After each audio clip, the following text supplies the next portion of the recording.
Welcome to the Victorian Aboriginal News Referendum 23 Tapes podcast. I'm your host, Charles Parkiner. Victorian Aboriginal News acknowledges and pays respect to traditional owners and custodians across Australia. We acknowledge the elders who have gone before, those who currently lead their communities, and those who will follow in years and generations to come. As I've mentioned previously, referendums and political campaigns can bring out, the worst in journalism and, of course, campaigners. And as the various campaigns continue in the lead up to the referendum, many journalists may unfortunately favour the sensational in order to attract clicks, likes and, of course, shares. Well, over the past weeks and months, SBS has been developing what it believes to be a comprehensive strategy to provide fair coverage of events in the run-up to the 2023 referendum. Joining me today on the Referendum 23 tapes is Tanya Denning Orman, Head of NITV and Director of Indigenous Content for SBS. Tanya, thank you for your time. Thanks for having me, Charles. Tanya, what is it about the SBS strategy that you and your team believe will position the network's coverage as fair and equitable information provision? The strategy is an elevation of what we do every day as a network, actually. We've been building to this point since NITV moved in the building more than 10 years ago now.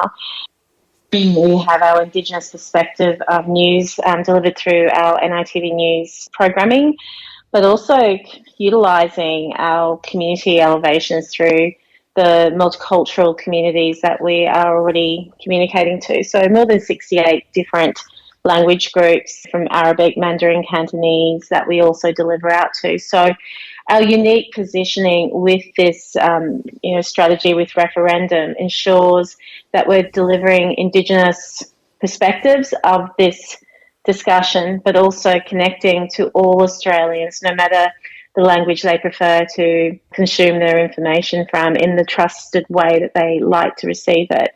We've adjusted the business accordingly, however, so it's not a normal everyday year.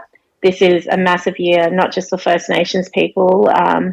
This is an important year for all Australians, and critically, the result at the end of this year, or this time next year, we know whether it's a yes or a no, we're going to be facing a very different Australia. So the organisation has been working to this point. We have a number of changes that we are doing. I'm happy to talk more into that, and really excited. I think if we were facing a referendum 10 years ago, we wouldn't be as strongly positioned as we are today. Well, you mentioned changes. Well, let's not put it off till later. What are some of those changes within the organisation? We have a referendum unit. So we have a specialist unit that we've adjusted with subject matter experts from around the business, but with a particular focus. And when I say focus with the referendum, there's layers to that. It's understanding our shared history as Australians with First Nations and the settlement history, the colonisation history. Mm-hmm. That's really important, but also our civics, ensuring we're delivering out and understanding what is the Constitution, what is the rule book, what is the understanding, your obligation. So the layers of it, and then of course understanding what is yes, what is no, what is that impact, why does it matter, and why should we care to be a part of this. So ensuring we're delivering the facts, all the stats, the information as people need it and want it. They're asking for it daily. So we've got a particular research team sorted out within the organisation to help ensure that we've got the latest information. And as I mentioned earlier, what's really critical is we've got our trusted audiences already. So we want to make sure we're delivering the information, whether it's to First Nations people from our perspective, and then also across over to world news, to a wider Australian audience, and then taking that information and delivering it out into the languages newer Australians are wanting their understanding to come from. So sure, yeah. We've also excitedly reformatting one of our leading current affairs shows in the organisation, The Point. So The Point will be premiering back on our screens it's starting to deliver out on digital, but the program will come out on our screens from Reconciliation Week, so the end of May. And what we're doing with that program is it's the point road to referendum. So for the rest of the year, we will actually be going out into communities with that program. Of course, our other news and current affairs products will ensure we're getting the latest from Canberra, latest from key leaders and influencers. But what's really important for us is to have elevation of voices in their communities so we can really understand and talk through them about what they want to know, why does it matter, as I mentioned, what is the truth-telling component of this narrative for this very unique historical moment, this referendum we're about to face, understanding that at the local level, there's been a lot of that discussion. So that's what we've heard from our communities, our audiences, is the lack of localised discussion and really, at the end of the day, what is the impact at the ground level. One of the obvious issues, I think, in media coverage across the board of the referendum to date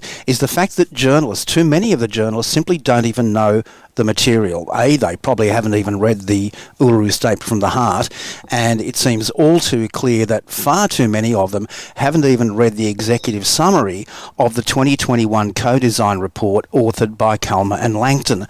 So what's being done within SBS and NITV to educate your journalists and producers on these all-important documents and facts? Oh, look, we have regular training and info sessions that we are providing to our team. So from understanding our codes, where we can go, but then also more, as you mentioned, understanding the facts of the programming or the issues that they're reporting on. So part of our referendum unit is bringing in special speakers and delivering data and information out, so they're really actually understanding the answers prior to the questions that they're asking of people, so they know what they're talking about, but importantly how they can shape what they're reporting on and make it make sense to their audiences. So yeah, there's a lot of work happening with the journalists. You're right, what my concerns are the impacts. This is a critical year for journalists to absolutely get this right, not jump on scare campaigns or, I think the discussions in Australia could lead in a way that we haven't seen since, the WIC decision or off the back of Mabo. So when there were the way reportage was indicating we were stealing backyards and the like, so all that scaremongering is really important, that journalists are not jumping on those sort of campaigns that are actually just delivering. They have an ethics that they need to get this right. They need to make sure that they're doing their jobs in the right way. So what we're doing at SBS and NITV is equipping our team and ensuring we have accountability. We're cross-checking weekly. We're wanting to ensure we're getting all voices.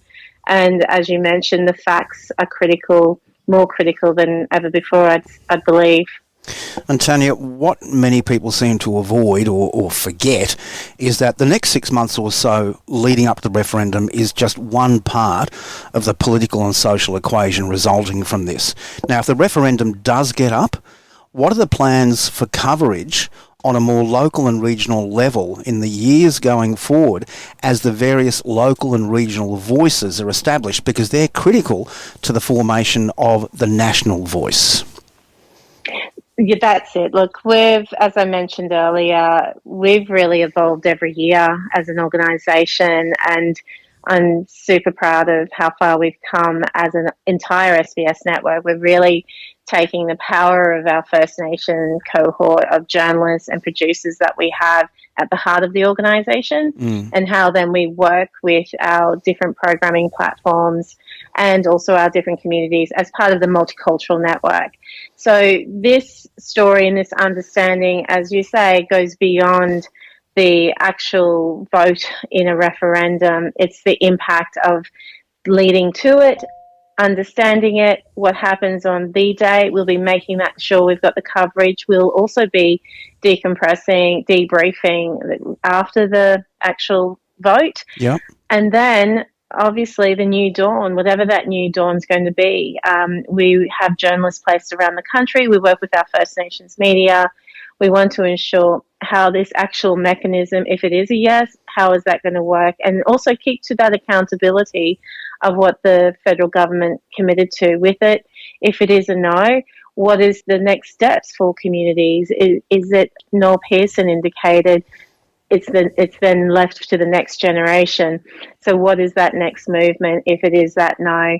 How we go forward after that vote day really does rely on how journalists also are reporting and keeping Indigenous affairs on that agenda and not just letting it slip either. It's how we're all facing to be a different Australia, and what does it actually mean, yes or no?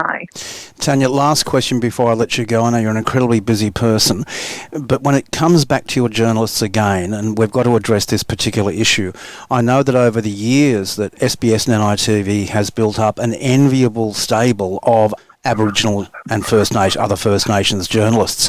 What is being put into place within the organisation to, in a way, protect a lot of your journalists, because some of them are going to fairly culturally emotional situations? They've got to have thick skin. So what's being done to support them on the front line? That's right. I think you're a certain type of person to go into journalism and a certain type of person to get through that career, how you're working through the fact that you're reporting on issues that you also go home to, or that you're so accountable in a way that other journalists aren't. So we implemented almost 2 years ago now an elders program. I think we are the first media organisation in Australia to have an elders in residence and an elders program.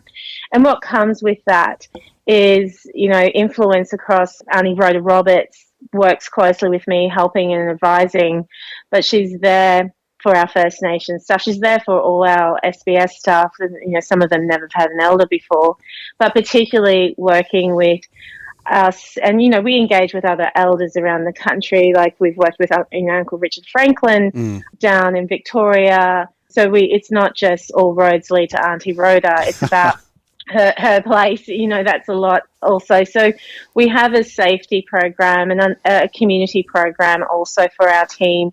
We're all going to be the subject matter, no doubt, to backyard barbecues again. And even if you're not a journalist, how are we going to be equipped to even answer those general questions? But if you've got that accountability and responsibility as a First Nations journalist, what are we equipping them? What's our resilience strategy? How are we supporting each other? And how are we making our incredible superpower and giving it the absolute strength that it needs so that we can get through this year not feeling, oh my goodness, we just got through the finish line, but actually feeling, wow, we've really done our ancestors proud, who, we stand on the shoulders of those who fought for us to have a First Nations voice in the Australian media landscape. And as I mentioned earlier, we're in such a strong position that we've never been before in our history. Not only have we got a strong cohort within NITV, but around other organisations, there are more journalists, more faces popping up. So that is something really powerful, that in a year that Australians are yet again going to make a decision on the future of how First Nations politics is dealt with, we have a media and a journalism task, a group that are able to keep to account and ask the questions that we know we need them to ask. So that's really exciting. But you're right, great question. How we get through this year has to be at the forefront. And I want to get through this feeling super proud of how we've looked at it, strategized about it, done some action about it, knowing that we're going to be leading into this place where Australians need to know what is actually going to happen and why does it matter. Well, Tanya, on that note, I know we'll be speaking again in a few months' time as we get further down the road and closer to the polling. Thank you so much indeed for your time. No, thank you. For a full transcript of this interview, visit the Victorian Aboriginal News website at vicaboriginalnews.com.au. Until our next episode, stay safe and stay informed.